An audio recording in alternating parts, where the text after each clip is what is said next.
Good morning, good afternoon, good evening, everyone. My name is Skylar Thompson, and I lead the advocacy work at the nonprofit Human Rights Activists in Iran.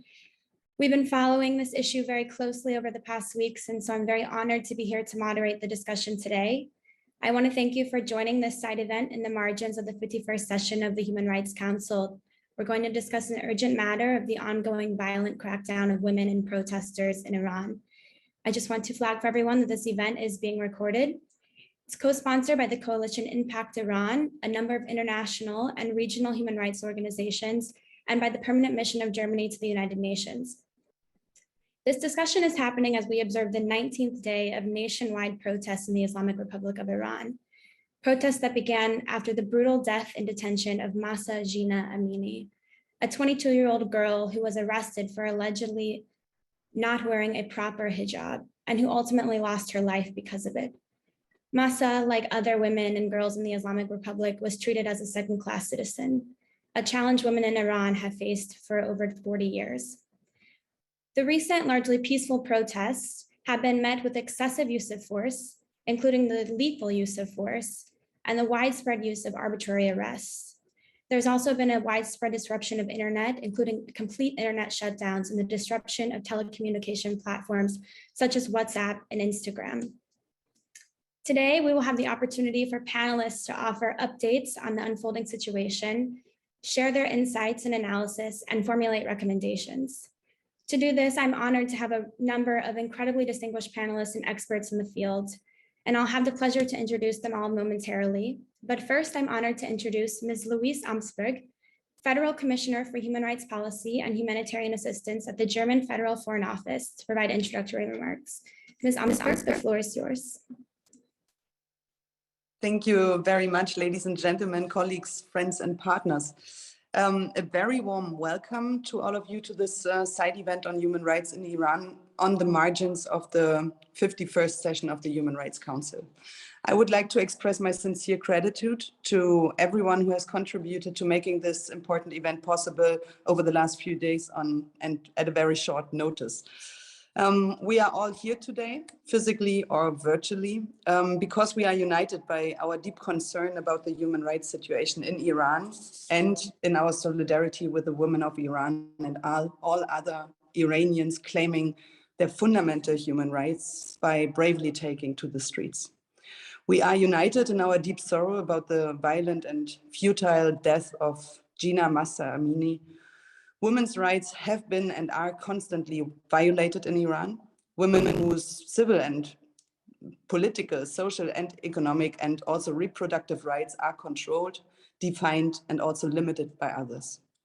Iranian women who have endured repression on a massive scale for decades are now risking their lives in order to demonstrate their fundamental rights.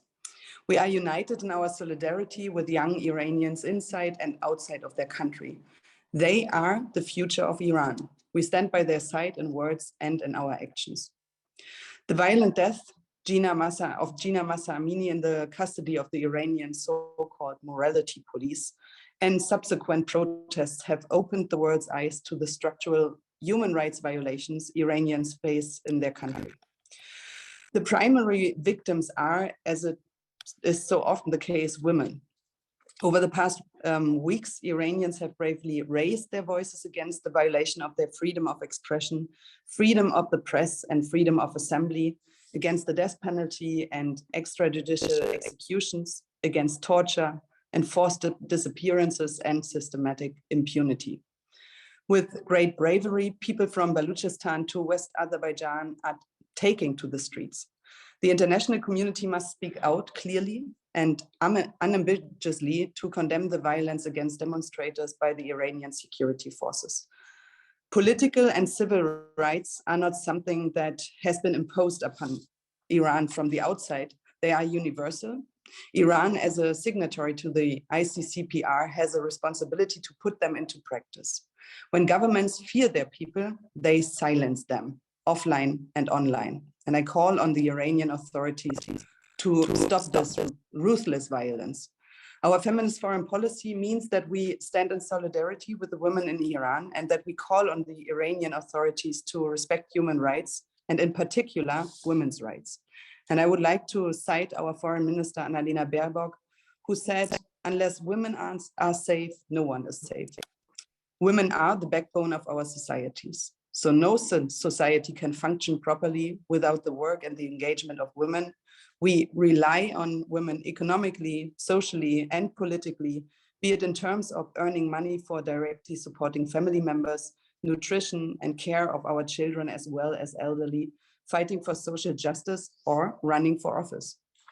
Alongside our partners, Germany will continue to address this bilaterally and at multilateral level.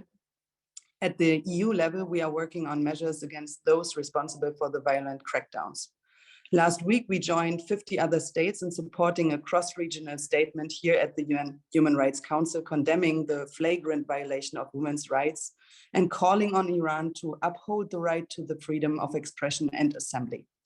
We will also raise this issue at the negotiations in the third committee of the UN General Assembly. We will continue to strongly support the mandate of the Special Rapporteur on the situation of human rights in the Islamic Republic of Iran and the work of the mandate holder. I call on Iran to finally grant him access to the country. And I welcome the expressions of solidarity with women in Iran, in Germany, and around the globe. This solidarity is important if we want to remind them that they are not alone. In the midst of all this, we must also recognize that the international community faces enormous challenges in light of the many crises in the world. We must not allow ourselves to be divided into countries that respect and defend international law and those countries that ride roughshod over international agreements. If we are to achieve this unity, we must be honest and also self-critical. And more importantly, we must not lose sight of any of the individual human rights crises around the world, be it the global food crisis intensified by Russia's war of aggression against Ukraine, or the women of Afghanistan who took the streets in protest after the attack on women and girls a few days ago. They all require our commitment and they all are deserving of our solidarity. And I would like to thank you all for attending this important side event today, for us to reflect on what further can be done to strengthen human rights in Iran. We stand united in solidarity with Iranians. You are not alone. We see you and we hear you. Thank you very much. Thank you, Ms. Amsberg. I certainly echo your calls, this very powerful introduction. Moving forward with the discussion for today, we'll start with a series of brief interventions from our panelists, but we'll keep some time at the end for Q&A with you in the audience. You're welcome to answer Q&A in the chat box throughout the conversation today. To begin the conversation, I'm delighted to give the floor to Dr. Javid Rehman, UN Special Rapporteur for Human Rights in Iran. Dr. Rehman has been monitoring and reporting on the situation of human rights in Iran since 2018. Dr. Rehman, the floor is yours. Thank you very much. Thank you for this invitation for me to speak on the violent crackdown on women and protesters in the Islamic Republic of Iran. Allow me firstly to express my deep and sincere condolences and sympathies to the family of Mahsa Amini and other victims of the ongoing state repression and state killings. I have strongly condemned Mahsa Amini's death in police custody after her arrest for allegedly failing to dress by wearing an improper hijab. While the Iranian authorities have characteristically denied responsibility for the death of Ms. Amini, all available evidence, including the testimony by the family of Ms. Amini, in particular her father's statements, photos of Ms. Amini from the intensive care unit, as well as the reported comments from medical sources, point to state culpability, violence, and brutality. Here, I would also like to reiterate the observations made by the Human Rights Committee in its general comment number 36, where the committee notes, and I'm quoting from the general comment, the committee says that loss of life occurring in custody in unnatural circumstances creates a presumption of arbitrary deprivation of life by state authorities, which can only be rebutted on the basis of a proper investigation. I therefore call upon the Iranian authorities to hold an independent, impartial, and prompt investigation into Ms. Amini's death, make the findings of the investigation public, and hold all perpetrators accountable. The use of physical violence to enforce the hijab to which Ms. Amini was subjected is fundamental human rights and human dignity faced by girls and women in Iran. As we witness, and at the orders of the Iranian state, there has been increased repression of women who peacefully protest compulsory hijab laws. The government has intensified social restrictions and has expanded street patrols, subjecting women perceived to be wearing what we can call loose hijab to verbal and physical harassment and arrests, and shutting down several businesses for lack of strict enforcement of hijab rules. In July 2022, President Ibrahim Raisi himself called on government entities to strictly implement a chastity and hijab law, calling the lack of compliance with hijab rules an organized promotion of moral corruption in Islamic society. The head of judiciary also called on against those advocating against mandatory wearing of the hijab. Mahsa Amini's death has provoked considerable political unrest and is shaping large-scale national protests and demonstrations. The authorities' response, as in previous occasions, particularly as seen during the November 2019 protests, has been to resort to use of arbitrary, excessive, lethal force against protesters, placing serious restrictions on internet services and social media across the country, rounding up, arresting, or torturing human rights activists, lawyers, and journalists. The official political rhetoric has matched the forceful and brutal crackdown against those who are protesting. On 25th of September, the head of the judiciary emphasized leniency against the core instigators of the riots. And the president also stated that the country, again I quote him, would decisively. On 23rd September, the Iranian army issued a statement warning that it will confront the enemy's various plots in order to ensure security. On 22nd September, the Islamic Revolutionary Guard Corps issued a statement condemning ongoing protests in Iran and as a product of an enemy conspiracy, and described the protesters as sedition, and called on the judiciary to prosecute those who in their view were spreading fake news. On 26th of September, Tasnim News website affiliated with the Iran Revolutionary Guard Corps announced that the Islamic Revolutionary Guard Corps position of terrorist groups in Iraq's Kurdistan region. Iranian laws, state practices, and societal approaches perpetuate violence against women in many upon the Iranian authorities to immediately end violence against women, including ending violence through the law of enforced hijab. I also ask for the Iranian authorities to repeal all laws that mitigate or exonerate perpetrators of violence against women and girls, including for the so-called honor killings and criminal acts within marriage, and ensure accountability of these perpetrators.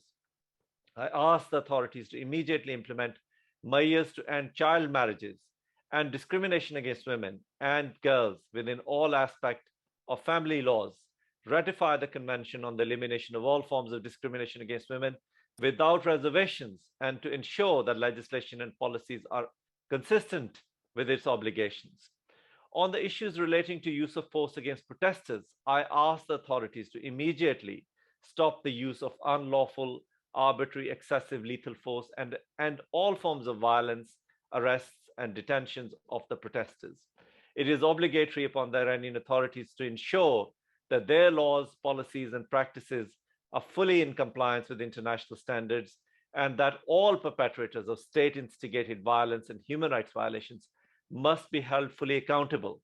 State authorities, its agents, and officials must be held accountable for the ongoing grave violations of human rights in this current wave of protests, as well as for the November 2019 and other protests that took place during 2021 and 2022. I thank you very much. Thank you. Thank you, Dr. Raymond. Next, I'm honored to introduce Mr. Clement Nayela-Tassi-Voulay, UN Special Rapporteur on the Freedom of Association and Peaceful Assembly. Mr. Voulay, on the 22nd of September, yourself, along with Dr. Raymond and a number of experts, denounced the violence directed against peaceful protesters and human rights defenders in an official communication. I give you the floor to further elaborate your reactions to these protests and crackdowns.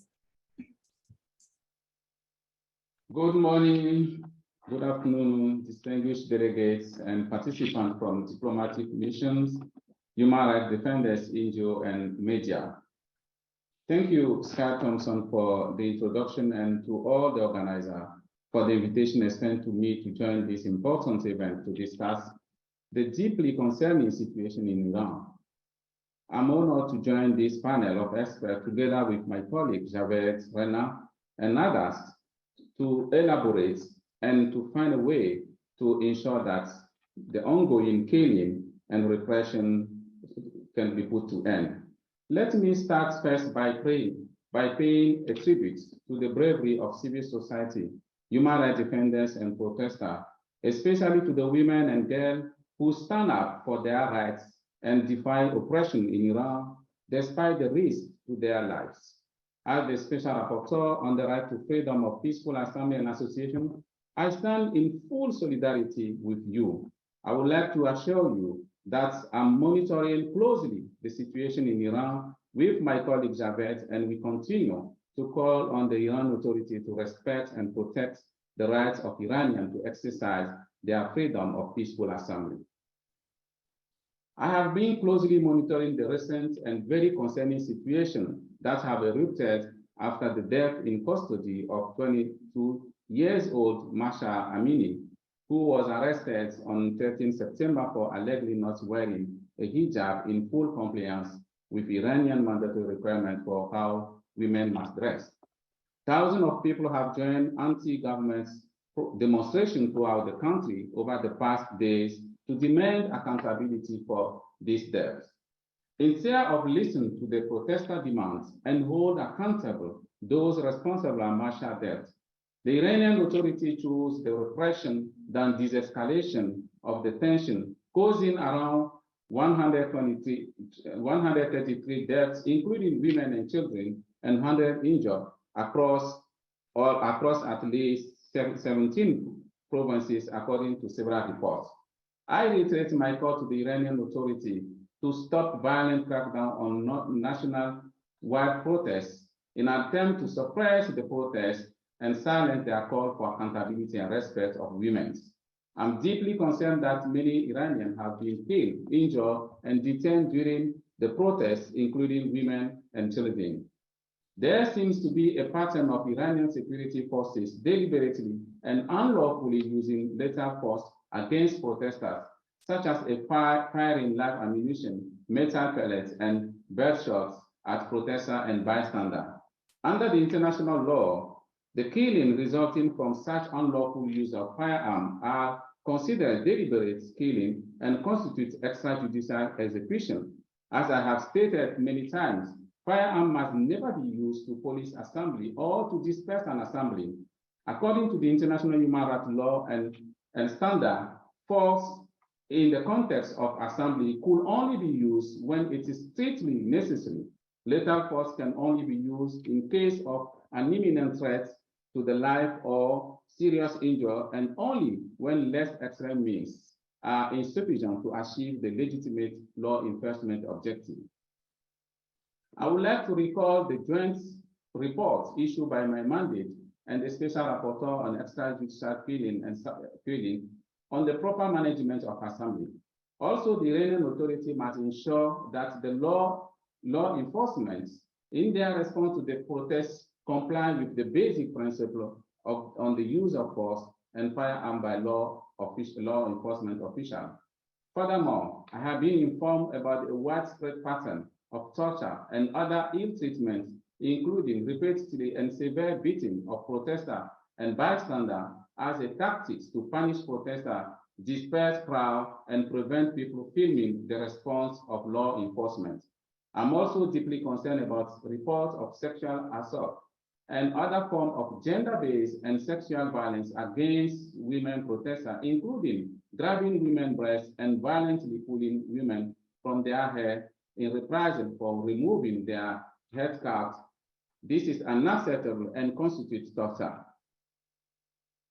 As I reiterate in my latest report to the Human Rights Council on protests in crisis situations, states must ensure that any response to assembly does not infringe, among others, the right to life, the right to be free from torture or cruel, inhuman, or degrading treatment or punishment, the right to not be convicted or sentenced to heavier penalty by virtue of retroactive criminal legislation, the right to recognition of everyone as a person before the law, the right to be free from arbitrary deprivation of liberty, as these rights are not derogable in all circumstances, including in a state of emergency. I'm calling on the Iranian authority to immediately stop the excessive use of lethal force while policing protests and to comply with the fundamental principle of legality, precaution, necessity, non-discrimination, and proportionality. I want also to emphasize that I received the report of the internet shutdown during this particular time when internet and information should be flow from Iran in order to help the international community to be aware of what is happening. Blank internet shutdown violate the right to freedom of peaceful assembly, association, and expression. And as I stated in my report, a such conduct to shut down internet in a time of protest and in a time where information should be flow is a clear violation of human rights. Finally, I'm concerned about the persistent impunity with respect to the crime under international law and other serious human rights violations committed in Iran in the context of assembly. To justify the killing of protesters, the Iranian authorities have stigmatized protesters, accusing them of being people from the west and northwest of Iran, where anti-revolutionary groups are active, or alleging of being killed by private individuals to provoke public opinion and to keep the protest active. The lack of accountability in Iran for violation in the context of peaceful protest is persistent. And my colleague Javed just gave a number of protests that's happening in the past, where we also raised our concern about the killing. And until now, nothing was done, no accountability, no police official was prosecuted. State is obliged under the international law to investigate and to ensure that killing happening during the context of peaceful protests are prosecuted and that those who are responsible are punished. Given the lack of willingness of the Iranian authority to prosecute and to investigate what's happened this time and ensure that those who are currently conducting unlawful killing during this protest are prosecuted, I'm calling the Human Rights Council to reinforce his monitoring mechanism and accountability on Iran. This accountability can look such as setting in place a new mechanism that can investigate what is going on currently in Iran. It is important to stop this kind of killing and also to stop the cycle of impunity that we are witnessing in Iran. I thank you very much. Thank you for that really powerful intervention, Mr. Voulay. I now turn to Ms. Azadeh Porzan, Human Rights Officer at Impact Iran and Women Rights Researcher.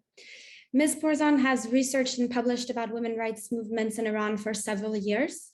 I give you the floor, Azadeh. Thank you. Thank you so much. Thank you, everyone. And I'm so grateful that we have a panel and an opportunity to discuss the situation with such distinguished experts, independent UN experts in particular in the panel. I just would like to take the time to very briefly highlight some of the points that stand out to us in the human rights, civil society community of NGOs and organizations that work and focus on Iran throughout the years. Some context was given, so I'm not going to waste your time going over them again. But in continuation of what was said, I would like to highlight that in the community where we work on the human rights situation in Iran, I have to say that we were not one bit surprised by the level of crackdown and the pattern of crackdown that the Islamic Republic has used against the protesters and others in the country. We are deeply familiar by now with the way the Islamic Republic uses lethal force, a violent approach against protesters, and sometimes those who are only watching the protests, the massive rounds of detentions of protesters, but also those who are sometimes, a lot of the times, are being arrested from home, and you know, their lack of access to fair trial, maltreatment and torture, and internet shutdown and so on. Unfortunately, all of that was predictable to those of us who follow Iran closely for years. I would also like to highlight the interconnectivity of rights at play in today's Iran, as the two special rapporteurs also pointed out. You know, we see in Iran the violation of a myriad of rights, including, as was pointed out, a situation of you know, women's rights, rule of law, the rights to association and assembly, and so on. They're really very, all of them interconnected, and in a way, it's also kind of symbolic of what is happening in Iran, which is as evident in the slogans. The demands on the streets of the protesters are not exclusively about women's rights, because as a panelist mentioned, Iranians have reached a point that they see women's rights and their own collective dignity so intertwined at this point because of the layered discriminatory approach and various forms of repression that the Islamic Republic has used over the years, that these two are, I mean, women's rights with all the other rights in the country are now very much intertwined and quite explicit and visible on the streets. So the demands that you see at this point, which is sort of a continuation of what we have seen in particular ever since what we call sort of the protest movement that started in November 2019, and even before that in 2017 and 18, more and more explicit are anti the government. And so this is, I think, important to highlight, because it's important to highlight the need to address the situation, the rights violations, both holistically but also specifically. And this is, I think, by now a direct request of Iranians on the street from the world, from the international community. And so with that, I would also like to point out one last point before I conclude, and that is the unity that we see among the protesters. This is also very important because we see different kinds of marginalized groups, you know, women, men, and also generationally, we see a sense of collaboration on the street and also in the activism movements. And what that means is that probably the level of repression in the months to come will only increase, because you know, many of us in the community believe that this sense of unity is one of Tehran's biggest fears, because they have managed to sort of, you know, use the divide and rule approach for many years. So again, with the perspective of further repressions, deepened repressions, I think this is important, because they will do, we predict that they will do everything and anything in their power in order to in order to make sure that this unity doesn't reach another level. We in the civil society, we are calling for the international community to really advance their action that lead to increased accountability for rights violations perpetuated, especially around protests since 2019. And we think that the UN should mandate a group of relevant special procedures to investigate allegations and produce a standalone report that document and identify those who are culpable. With that in mind, I just want to again highlight the crisis of the lack of rule of law and a crisis of accountability and in a way an absolute culture of impunity. I mean, we see that the people who were repressing protesters on the street in 2019 are the same people again today that are the same authorities. We even hear from them. This has become part of their biography as individuals who have become well trained to repress people on the street and to use force against them. And another example of it is the president of the country, Ibrahim Raisi, who has a history of involvement in major crackdowns in the country in the past. So our call is an end to the lack of accountability and the culture of impunity, or else we worry that it will be a signal for Tehran to continue these repressions, especially as we also believe that the protest movement will continue. Thank you very much. Thank you very much, Azadeh. I know that everyone in civil society is really echoing your calls to an end to this impunity. I now give the floor to Suzanne Tamasby, founder and executive director of Femena. Suzanne, I know your organization Femena is working tirelessly to preserve and expand civic space for women, not just in Iran, but also across the region. We are eager to hear what you've been observing over the past 19 days and what strikes you about this moment in time in particular. Thank you very much, Skylar, and thank you for Impact Iran and everyone else who helped organize this event that's been co-sponsored by an array of groups, including ours, Femena. And I'm very pleased to be here with a group of very distinguished panelists, including two special rapporteurs. We're very happy that you're paying close attention to what's happening in Iran. I want to echo some of what Azadeh said, that this is a protest as part of an ongoing series of protests that have been happening in Iran, certainly for the last 5-6 years, but even longer than that, really since 2009, that we've consistently had protests, but these mass protests 2017, 2019, and now this one. And while the demands of the protesters now are very much about political change and political accountability and democracy and really targeting the whole system, I want to point out that this particular protest is unique in the sense that it started out and still continues to be focused in large part on the demands for women's rights and accountability for the death in custody of Mahsa Amini. Jina Mahsa Amini, a Kurdish Iranian woman who was so brutally murdered while in custody of police, and the police have refused to be accountable in any way.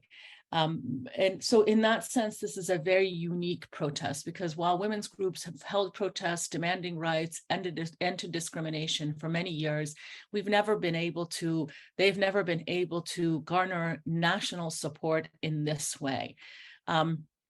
And to get people from such different socioeconomic backgrounds in different cities, small and big, across the country involved, making demands on behalf of women, but then on behalf of themselves for other political issues, and really seeking to end the political unrest, the political dissatisfaction that they have. And I also want to point out to even in Baluchistan, where was the location of a very bloody crackdown, where people who were praying were shot down. We've had over 60 people killed in that massacred, really One of the main contributing factors to the demonstrations there and the discussions that people were having during Friday prayers was accountability on the rape of a Baluchi girl. So this also fed into it. So I just really want to point out that a big part of these protests are about women's issues and women's rights. And it's important to keep that in mind, that we cannot have peace, nor we can have democracy without having the rights of women met. And it's going to contribute, we can't have political stability. Because these protests, and I want to also point out that the slogan of the protest, which has been picked up the world around, is women, life, freedom, really exemplifies the feminist nature and the women-centered nature of these protests. And for this reason, so many women human rights defenders have been targeted. Human rights defenders have been targeted generally. Everyone has been picked up. Even the head of the judiciary mentioned that there needs to be preemptive efforts to stop the protests through these arrests. So human rights defenders, lawyers, activists, political activists, human rights activists, journalists, they've all been arrested, but a large number of them also include women human rights defenders. In particular, in Kurdistan, where these protests initially started, the numbers have been disproportionate. And we've seen, we've been able to document over 50 women human rights defenders that have been arrested and something like 30 female student activists that have been arrested, but we know those numbers are much, much higher than what we've been able to document it because it's difficult to document. People are afraid to report. They don't have news of their loved ones, or we don't have access to it. So before the protests started, we already had something like over 50 women human rights defenders in prison. This is not political prisoners, because if we talk about women political prisoners, the numbers are much higher, but over 50 women human rights defenders that we had targeted, and we had identified. And this doesn't include a lot of the women human rights defenders in the provinces who are lesser known. So this will go to show that this targeting will also weaken the women's movement that's been under assault for some time now. So I think it's important for us to continue to pay attention to what's happening to human rights defenders, or what's happening to women human rights defenders, and how this assault is going to continue against the women's movement and women in Iran who are demanding change, and now have been able to tie that change somehow to political change as well. The conditions that we're hearing about, prison conditions, are very poor. They're alarming. They're crowded, and many of the prisons are makeshift prisons, and there's no ventilation. People are dying. We're hearing reports of how people are dying in prison, and then also we're also hearing about sexual violence at the time of arrest of many of the protesters, individual protesters not necessarily human rights defenders. We haven't been able to hear that. And I just want to mention a couple of things very quickly. First of all, the women's prison and Evin prison, they've issued a statement, and they've also joined a sit-in in support of the demands of the protesters. And lastly, I want to just mention a couple of names before I close. Nilufar Hamedi and Elahe Mohammadi, who were two female journalists who covered this story first and foremost. Nilufar broke the story in Sharq Daily, and then Elahe Mohammadi went to Saqqez when Mahsa Amini was being buried and reported from there. They've been arrested. Many of the human rights defenders in Kurdistan, such as Jina Modarres Gorji or Mujgan Kawusi, who's a sociologist, has been arrested. Mansour Mousavi, who's as a documentary filmmaker, has been arrested. A lawyer, Mahsa Alizadeh, has been arrested. So it's a lot of women human rights defenders have been arrested. We've documented some of these cases in 3 reports. We're going to continue to document these cases. It's important to pay attention to who they are. Many of them are not well known, so it's important not to let them get lost in the shuffle. And paying attention to these cases is critical to ensure their safety and that they're treated well in prison. So I'll stop there. Thank you very much, Susan, for this really important perspective. And thank you to Femena for co-hosting this important side event also. We'll now turn to hear from Amnesty International, who's also co-sponsoring this event. Amnesty is represented on this panel by Ms. Diana El-Tahawi, Deputy Regional Director for Middle East and North Africa. Alongside other organizations, Amnesty has been documenting the events unfolding over the past couple of weeks. Ms. El-Tahawi, can you please tell us what Amnesty has been observing? Thanks very much, Skylar, and good afternoon, everyone. Thank you for Impact Iran and the other organizers for pulling this very timely event together. I'd like to start Amnesty International's intervention by quoting a protester from Isfahan who has told Amnesty International, "Please be our voice. We are standing firm in the streets. We are risking our lives on the street. Please, please stand up for us." The fact that he and thousands of others continue to take to the streets in Iran in the face of bloody repression reveals the extent of outrage in Iran regarding compulsory, discriminatory, and abusive veiling laws, about decades of repression of any form of dissent, and about impunity for deliberate and unlawful killings, not just in the streets like we're seeing now, but also behind prison walls and detention centers, as has been the case for Mahsa, Jina, Amini. In response to this latest wave of protests triggered by her death, the Iranian authorities have resorted to their well-honed machinery of repression, to the tactics that all of us are very familiar with and that a number of distinguished panelists have already addressed. At Amnesty International, we have gathered a substantive amount of evidence in the past 2 weeks, including eyewitness accounts that point to a pattern of the systemic use of unlawful lethal force and other force to crack down on these protests. Security forces have used firearms. They have used metal pellets and birdshot at close range, aiming sometimes at protesters' heads and upper bodies, which shows an intent to cause maximum harm. They have carried out mass arrests of protesters, bystanders, and activists and women's rights defenders, as we have just heard.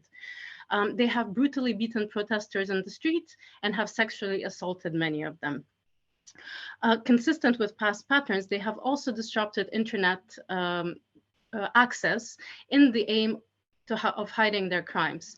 But at Amnesty International, we have been able to obtain official documents which have been leaked that show that there has been a premeditated, systematic plan to crush these protests at any cost. And here I'm quoting from top commanders ordering armed forces at provincial level to mercilessly confront severely confront protesters. One of these orders was issued on the 21st of September. And within hours, the use of firearms has intensified. And on that day, Amnesty International has been able to record dozens of deaths and injuries from the use of live ammunition, as well as from the use of birdshot and other metal pellets.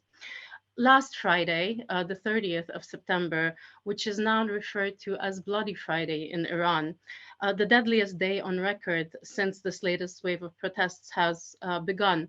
Security forces, some of them stationed on rooftops of a police station and adjacent buildings, have opened fire at thousands of protesters and worshippers who had gathered in a prayer area in Zahedan in Sistan and Baluchistan province, and who have started to march towards the police station in solidarity with national protest, but also, as the previous speaker mentioned, to protest against the reported rape of a Baluchi girl at the hands of a police commander and lack of accountability for this crime.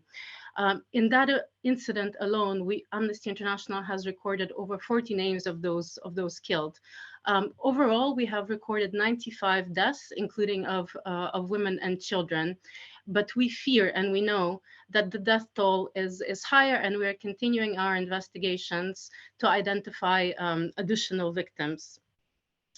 In an attempt to absolve themselves of responsibility of these deaths, the Iranian authorities have dubbed protesters as rioters, enemies of the state, and have also blamed rioters on the deaths. On the other hand, they have tried to justify their use of force by pointing to some acts of violence by protesters. And while Amnesty International has seen reports and some footage of a minority of protesters engaging in acts of violence, it's important to note that under international law and standards, the use of force in response to such violence must meet always and comply always with the principles of proportionality, legality, and necessity. And security forces must not use firearms except to defend themselves or others from an imminent threat to life or serious injury. And I'd like to emphasize that in none of the incidents documented by Amnesty International where protesters or bystanders have been killed, this has been the case. In addition to the use of lethal force, Amnesty also documented sexual assaults and other forms of gender-based violence against protesters by security forces, which include grabbing women's breasts, but also yanking women by their hair to punish them for removing their headscarves in acts of defiance. And because of these well-documented patterns of torture and other ill treatment, we are extremely worried about the safety and well-being of the hundreds of protesters, bystanders, activists, women's rights defenders who have been arrested since the beginning of protests. Now, it's important to remember that the ongoing bloodshed and crackdown is not taking place in a vacuum. It is taking place amid a systemic, deep-rooted crisis of impunity in Iran, which has seen Ibrahim Raisi rise to the presidency despite evidence of his involvement in past and ongoing crimes against humanity linked to the 1988 prison massacres. It's high time for members of their international community, all UN member states engaging at the Human Rights Council, to support the establishment of an investigative and accountability mechanism for the most serious crimes committed in Iran. We believe that such a mechanism would not only deter further crimes, but would send a signal to the Iranian authorities that such crimes will not go uninvestigated and unpunished.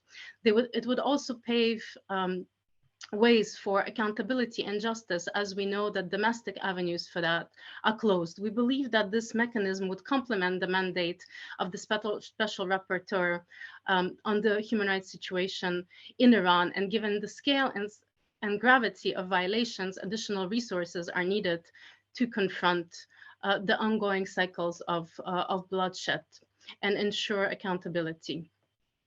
And we fear that without this kind of decisive action by the international community, countless more people in Iran risk being killed, tortured, maimed, thrown behind prisons bars, simply for peacefully protesting and for expressing their legitimate grievances. And I would also like to close with a plea from a father who lost his 21-year-old son, who was unlawfully killed by security forces on the 21st of September. He told Amnesty International, please tell the UN that people expect the UN to defend us and the protesters. I too can condemn the Iranian authorities. The whole world can condemn them. But to what end this condemnation? Thank you. Thank you very much, Ms. Al-Dawawi, for that very powerful ending to your remarks. Next, I turn to Mr. Mahmoud Amiri Moghadam, Director of Iran Human Rights. Iran Human Rights has been documenting the situation and reporting on violations committed by Iranian security forces. Mahmoud, the floor is yours. Thank you so much. It's an honor to be in the panel with all of you, and I will not repeat many of the things that was mentioned because I fully agree. So as you see, the protests that were triggered by the brutal murder of Mahsa, Jina, Amini, they have grown into nationwide protests where Iranians are calling for their fundamental rights, and they clearly say no to the Islamic Republic and to the repression they have had more than 40 years. So as it was mentioned, the Iranian authorities' response is the way it was in 2009, November, shutting down the internet and shooting at the people. So they have used also this time live ammunition against and lethal force against the protesters. According to our reports, we have managed to confirm until yesterday at least 154 protesters who were killed, including women and children. And so this is the response that maybe we were expecting. But there is a certain a clear difference between this time and the previous times. The main difference is in the determination of the people. Now, about 3 weeks after the protests, 3 weeks after the Iranian authorities started shooting at the people, they are still on the streets and the protests are growing. Their anger, we see clearly. I have not seen so angry people on the streets in many years. But on the other side, we know the Iranian authorities very well. We know that they are willing to go very far to hold on the power, because they know that these protests, if they continue, they have the potential to bring about a bigger change. So Iranian authorities, the Islamic Republic, the Revolutionary Guards, they have the experience of saving Bashar Assad in 2011 in Syria by killing thousands of people. And what happened in Zahedan, as my colleagues mentioned, in Balochistan on Friday, I mean, so far we have gathered and confirmed 63 names, 63 people being killed on the street by direct shooting. The actual number is much higher. We are updating it, and probably the number will be closer to 90 people, one day, one city. So I think that the actions that the international community must take should be beyond condemnation. We need some specific actions that send a much more clear signal. Of course, some of them are symbolic. I think it's about time that the international community acknowledge and support the Iranian people's demands for fundamental rights. That's an important symbolic act. But in addition, establishing mechanisms, I agree with that completely. We had this IIIM mechanism for Syria, where you have the international, impartial, and independent mechanism. And this is something that should be established for the Iranian authorities, both in this protest and also in the previous protests. Just adding again, to the reactions, I think, Islamic Republic sitting in the UN Commission on the Status of Women, I think it's a huge insult to all the women, not only in Iran, across the world. This might be a symbolic act to expel them from there, but I think it sends a very strong message. I think I stop here and then we can continue the discussion later. Thank you. Thank you very much, Mr. Mokaram. We'll now watch a video message from UN Women delivered by Ms. Adriana Quinones, the Director of UN Women Liaison Office in Geneva. UN Women is the main UN agency working on the promotion of gender equality and the empowerment of women. Last week, UN Women issued a public statement about the situation of women's rights in Iran. The video message will play now.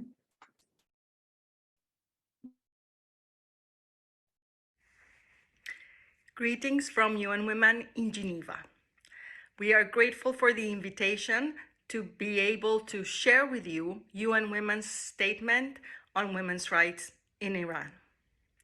In recent days, Iran has seen deep public unrest with demonstrations and protests taking place in some 80 cities, triggered by the tragic death of Mahsa Amini, who was detained by authorities in Tehran on 13 September and died while in custody 3 days later. UN Women stands with the women of Iran in their rightful demands to protest injustice without reprisal and to be free to exercise their bodily autonomy, including their choice of dress, and also supports them in seeking accountability and upholding of their basic human rights as stipulated in the Charter of the United Nations. We call on relevant authorities to support and enable the expression of their full human rights in a safe environment without fear of violence, prosecution, or persecution. We align with the remarks by the High Commissioner for Human Rights on the need to ensure the rights to due process and release of all women who have been arbitrarily detained and with the special procedures of the Human Rights Council in the call for the Iranian authorities to hold an independent, impartial and prompt investigation into Ms. Amini's death, to make the findings of the investigation public, and to hold all perpetrators accountable. We reiterate our expression of condolences to the family of Mahsa Amini. We remain steadfast in upholding the rights of women and girls in every part of the world. I thank you.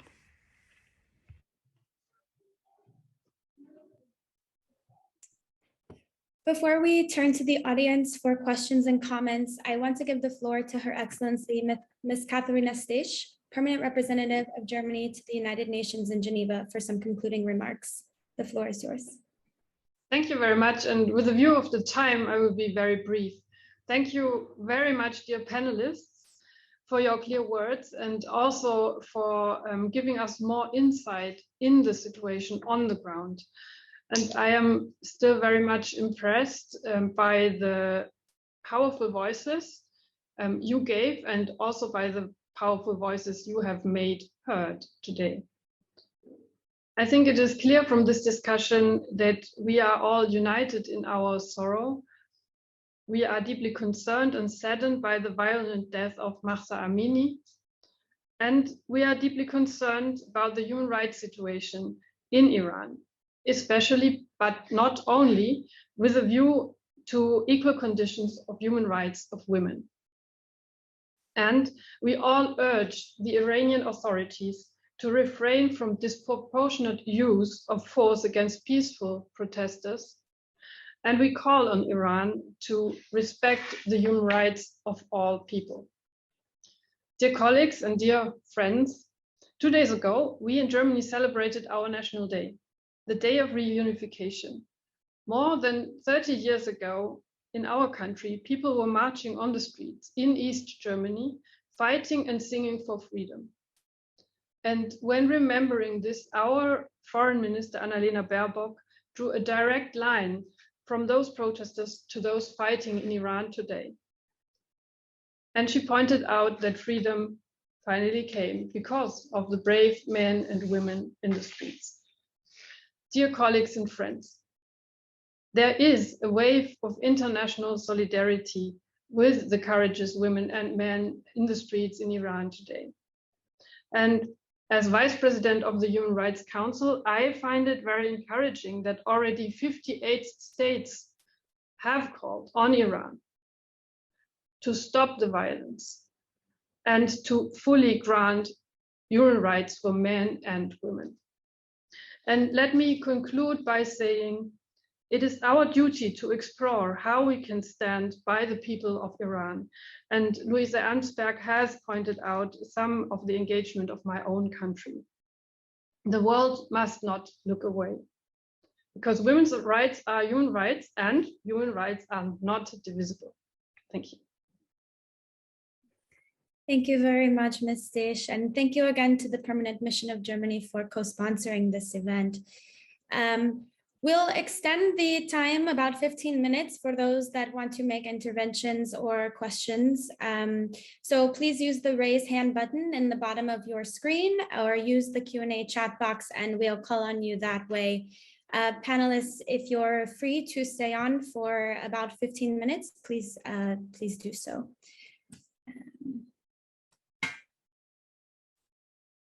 So I'll just see if there are any hands raised and we will go that way.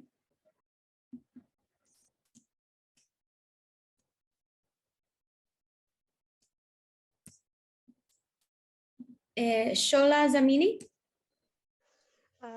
Hi, good morning, good afternoon. Thank you very much for organizing this very, very important side event. I just wanted to bring up my worries about the people who are in detention. So I suppose that Susan spoke about it in her speeches as well. There are lots of people who has been arrested with lots of injuries, so broken legs, broken hands, nose. Who knows if they have any kind of inside bleedings, and then we are almost sure that not many of them would be treated properly after the arrest as well. So we are really very much concerned about the situation of those who are in the jails, overcrowded jails. We don't have a very precise number, of course, but even the Iranian agencies, for example, IRNA was spoke about at 24th of September, about 700 arrests only in Gilan province. So you can imagine none of the prisons in Iran are prepared for so many arrests at the same time. And we know that almost all arrests are done very brutally. So I just wanted to bring up this concern as well to everybody which is in this session. I know that everybody already think about this, but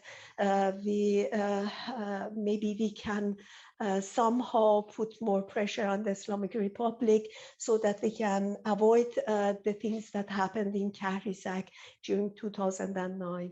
Thank you very much for the time.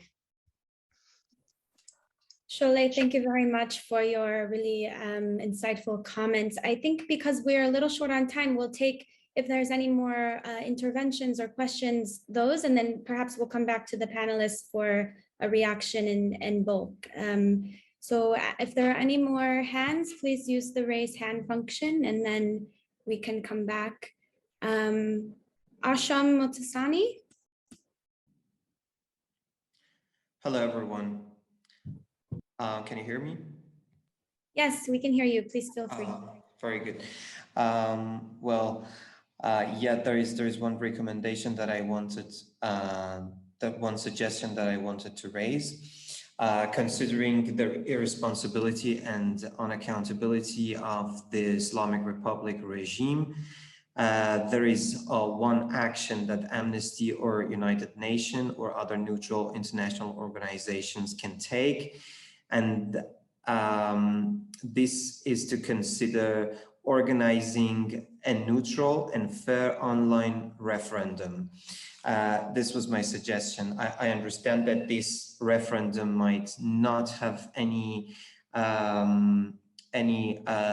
legal implications inside Iran or any effect on the regime change inside Iran, but at least what it can do is to enlighten us all Iranians as well as international community about the percentage of people who are against the current regime.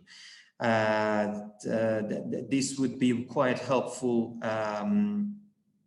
for Iranians to be able to perhaps look for other alternatives to communicate with the world. Right, you see, I mean, instead of having the Islamic Republic as the representative of Iranians, we can then be looking for alternatives who can represent Iranians, maybe among those who are not living inside Iran, but who are abroad or anything like that. That was my suggestion. Thank you very much for listening to that. Thank you, Asham. Next, I give the floor to Lucia Chicote.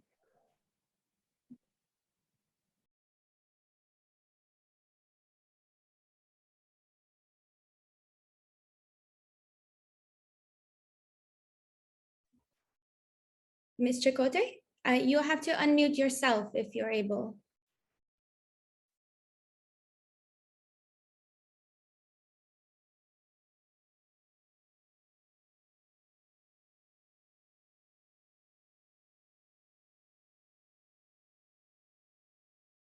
Okay, perhaps we can wait just one moment. I think we're having a bit of technical difficulty with the muting, and I don't see any other hands. So if the panelists want to, we'll go to Shadi Shabazz for the next intervention. Thank you so much for the floor.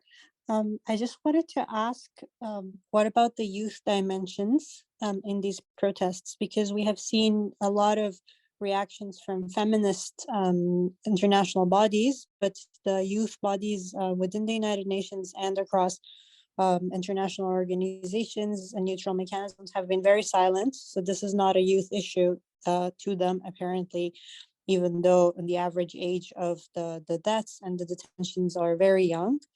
And the other question that we get asked a lot is, okay, if there can be direct intervention within Iran, and if all it can be done is to express concern, condemn, and look for investigation mechanisms, what else can realistically be done by the international community so that Iranian people adjust their expectations to that?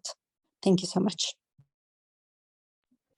Thank you very much for that intervention. I think we'll hand it back to the panelists now, given our short amount of time. So I'll allow you all to take the questions that you feel best appropriate, and please just unmute yourself.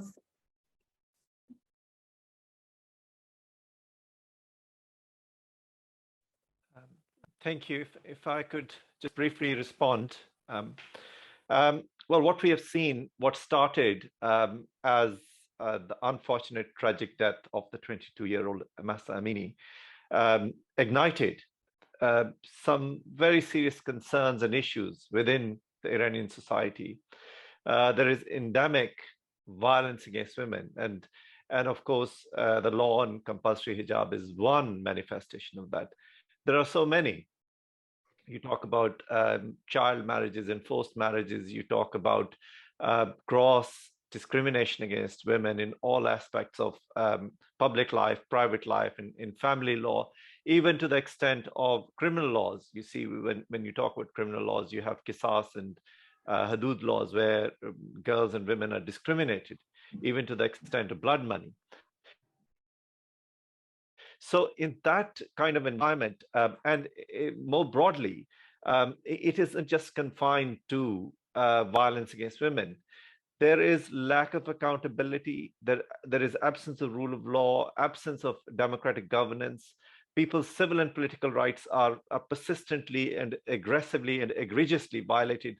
People's economic, social, cultural, and I must emphasize linguistic rights. I mean, we see all of these minority provinces, you see, they seek justice and fairness. So in all of that, Iran poses some very serious concerns. And I would urge the international community now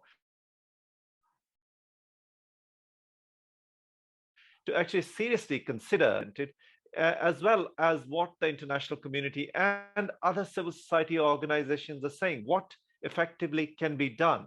And obviously my role is reporting of these human rights violations and condemning these human rights violations and going before the Human Rights Council as well as the General Assembly. But I need to be supported in my mandate, including having an access to the country. And I would urge the international community to support me in that endeavor so that we can properly hold those individuals who have done these egregious violations of human rights to be fully accountable. Thank you very much.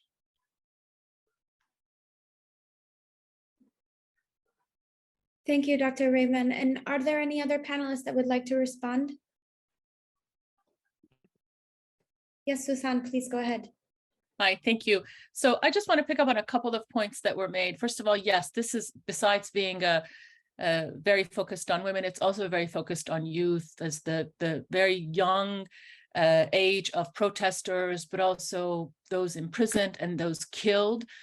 Shows that it's also very much a youth movement, a youth protest, and the attacks on the universities, because the universities were one of the first, or one of the first groups to announce protests, organized protests, along with women's groups and then Kurdish groups. So it is very much, I think it is very important point that you raised, that mandate holders and international groups that are working specifically on youth and youth safety should really take this case up and investigate violations against youth. The conditions of prison I mentioned, and I think Shola also mentioned, they really are problematic. problematic. We have this history of prisoners dying in Kahrizak, and we have similar prison conditions that people are reporting.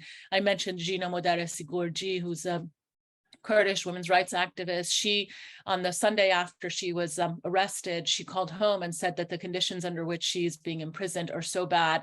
She's there with 10 others. We assume 10 other women human rights defenders, but not sure. But it was a makeshift. It was that she was being held in the youth detention center, and they had been beaten and tortured, and she was going on hunger strike. We don't have any news of her conditions since, but we hear a lot about makeshift prisons where there are no ventilation, where people are coming in injured, and also reports that perhaps they're also dying, similar to what happened in Kahrizak. So I think this is really important to pay attention to this.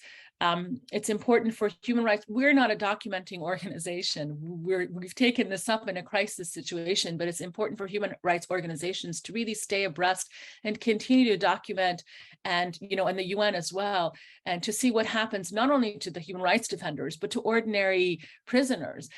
Because if they're not known, their cases don't get covered, and they're much more susceptible to violations of their rights and to dangerous prison conditions and loss of life.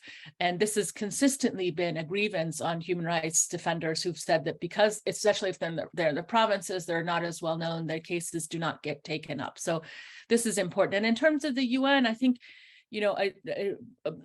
I think UN panelists can speak better to this, but as somebody who worked on the ground, I will say that the UN system does not work with civil society. And I know this is the structure of the UN, but it's extremely problematic. I mean, part of the UN is for human rights. It's not for development. We have reduced the mandate of the UN to development so that it doesn't annoy the governments who do not care, who find human rights issues problematic. But human rights is the central focus of the UN system, and UN systems within countries need to push governments, not only appease governments, to only work on particular issues. And in Iran, for a long time, women's issues have been seen as sensitive, and the UN has been prevented from working on it. And if they did work on it, they only worked on it with groups at the government, conservative groups that don't necessarily advocate human rights. So if we're talking about the UN, we really need to rethink how the UN operates on the ground and really reform that process so that it's adhering to and addressing rights violations, and certainly women's rights violations, women's issues that have been on, that have women's movement within Iran have been talking about this for almost for at least for 30 years, if not loudly for 40 years, loudly for 30 years. And the UN has systematically failed to take it up on the ground. So this is a place where we can address it. Thank you. Thank you, Susan. At this time, I'd like to invite any of the panelists to make closing remarks or respond.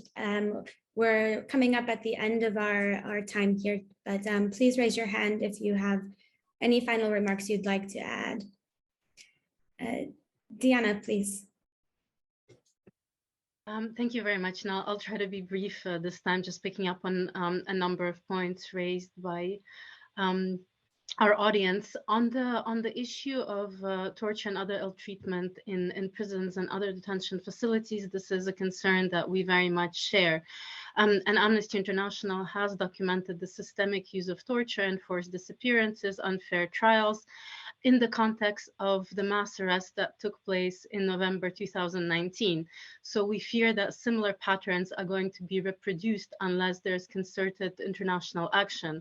We also know from our campaigning work that when there is attention on particular individual cases of those who are arbitrarily detained, particularly, as Suzanne was saying, those cases that are less known globally, at the very least, their detention conditions improve, and sometimes we also see other impact, including releases on furlough, etc. So it is extremely important to continue to work on the situation of those arbitrarily detained. On what international organizations can do in addition to monitoring and reporting and trying to give a platform to those whose voices are being repressed in Iran, is trying to garner international support for accountability mechanisms, paving ways for accountability, which is not possible domestically. From our perspective, from Amnesty International, we've launched a global petition calling on our members and supporters, and this petition has been taken up by our national entities across the world to call on all member states that are engaging with the Human Rights Council to establish this investigative and accountability mechanism as a signal to the Iranian authorities that business as usual cannot continue. And this petition has already garnered tens of thousands of signatures across the globe, and we'll continue to do that, and we'll continue to call on the international community to go beyond condemnation in their response to the current crisis in Iran. Thank you. Thank you. Azadeh, please, you have the floor. Thank you very much. I just would like to emphasize on what Susan and Diana said, and to say that those of us also, in contact with the country to the extent possible, hear frustration from the people when it comes to actions that stay at condemnation and not beyond, and to also echo our collective call at Impact Iran and the bigger community that we are in touch with for an independent investigative mechanism that the Human Rights Council can form in order to really look into these atrocities. And in our view, this would complement the importance and the effective work that Dr. Rahman, the Special Rapporteur on the situation of human rights is doing, and also it will not only serve as an investigative mechanism, but in the end, it will also have a preventative impact, because for as long as the authorities don't see that there is a price attached to their atrocities, this will go on. And yet another generation will be their victims. So I just wanted to reiterate that. Oh, thank you. Thank you very much, Azadeh. And Mahmoud, did you want to speak, or I saw your hand up? Yes, I'll be very short. I just, on what Azadeh just said, and also the others about establishment of an independent, impartial investigation mechanism. So we have had these mechanisms for other countries, for Syria, for I think Myanmar, it's slightly different. So it is possible for United Nations to go beyond resolutions and statements, but of course, as Susan also said, it's United Nations is actually based on the voices of the governments. And so it means that people who are listening to us, they can, in their own respective countries, if they are outside Iran, they can work with their governments and ask them to support such a mechanism. But it is possible, because I know that, I hear it very often. People say, what else can you do without except resolutions? And of course, resolutions are important. The Iranian authorities do whatever they can to avoid them, to avoid getting attention. But I think it's important to work with your respective countries and ask them to support this mechanism. Thank you. So with that, I think I close the discussion. I would like to thank the Permanent Mission of Germany to Impact Iran, to Femina, to Amnesty International, and to our other co-sponsors, as well as our distinguished panelists. This was a really insightful discussion. I trust we could all stay here the remainder of the day to discuss it, but it seems we have a lot of work to do. So with that, I thank the audience as well for the active engagement and attendance, and I wish you all a very good rest of your day and evening. Thank you. Thank you, Skylar. Thank you. Bye-bye. Thank you, Skylar. Bye.